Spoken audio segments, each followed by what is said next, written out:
School കെട്ടിടം തകർന്നു വീണു. അട്ടക്കുളങ്ങര ഗവൺമെന്റ് സെൻട്രൽ ഹൈസ്കൂളിലാണ് ഈ അപകടമുണ്ടായത്. സ്കൂളിൽ ഓഫീസ് മുറി പ്രവർത്തിച്ചിരുന്ന കെട്ടിടത്തിന്റെ മേൽക്കൂരയാണ് തകർന്നു വീണത്. MG പ്രതീഷ് ഈ വാർത്തയുടെ വിവരങ്ങൾ നൽകും. പ്രതീഷ്, ഇന്നത്തെ ദിവസം ഈ ഒരു സ്കൂൾ പ്രവേശനോത്സവ ദിവസം നമ്മൾ ഒട്ടും കേൾക്കാൻ ആഗ്രഹിക്കാത്തൊരു വാർത്തയാണ്. ആർക്കെങ്കിലും പരിക്കുണ്ടോ? ജീവനക്കാരോ മറ്റ് കുഞ്ഞുങ്ങളോ കുട്ടികളോ ആരെങ്കിലും ഈ സമയത്ത് അവിടെ ഉണ്ടായിരുന്നോ?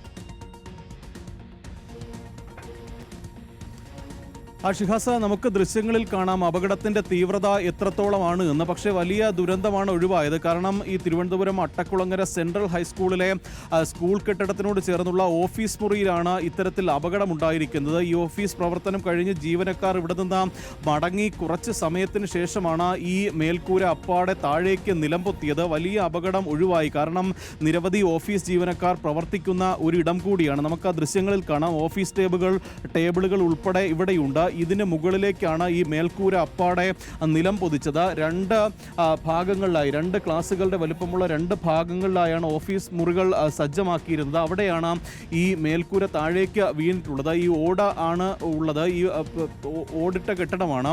ഈ ഓടുകളും മേൽക്കൂരകളും അത് തടിയുടെ ആ മേൽക്കൂര മുഴുവൻ താഴേക്ക് പതിക്കുകയായിരുന്നു. പക്ഷേ നിലവിൽ ആളപായമില്ല എന്നതാണ് ഏറ്റവും ആശ്വാസകരമായ കാര്യം. പക്ഷേ വലിയ ദുരന്തം ഒഴിവായി എന്ന് തന്നെ പറയേണ്ടി വരും. കാരണം ഒരു 5:15 കൂടിയാണ് ഇവിടെ നിന്ന് ഈ ഓഫീസ് പ്രവർത്തനം കഴിഞ്ഞ് ജീവനക്കാർ മടങ്ങിയത്. മടങ്ങി കുറച്ച് സമയത്തിനുള്ളിൽ തന്നെ ഈ കെട്ടിടങ്ങൾ താഴേക്ക് പതിക്കുകയായിരുന്നു. നമ്മൾ ഈ ദൃശ്യങ്ങളിൽ കാണാൻ കഴിയും. ഇത് മറ്റൊരു വശത്തെ ദൃശ്യങ്ങളാണ്. ഇത്തരത്തിൽ 2 ഇടങ്ങളിലാണ്, അതായത് 2 ക്ലാസ് മുറികളുടെ വലുപ്പത്തിൽ 2 ഇടങ്ങളിലാണ് ഇത്തരത്തിൽ മേൽക്കൂരകൾ അപ്പാടെ താഴേക്ക് നിലം പതിച്ചിട്ടുള്ളത്. നമുക്ക് ഈ ദൃശ്യങ്ങളിൽ ഇവിടെ സൂക്ഷിച്ചിരിക്കുന്ന ഫയലുകളൊക്കെ തന്നെ കാണാം. ഈ സ്ഥലത്താണ് ഈ ഓഫീസ് മുറികളുടെ പ്രവർത്തനമുള്ളത്.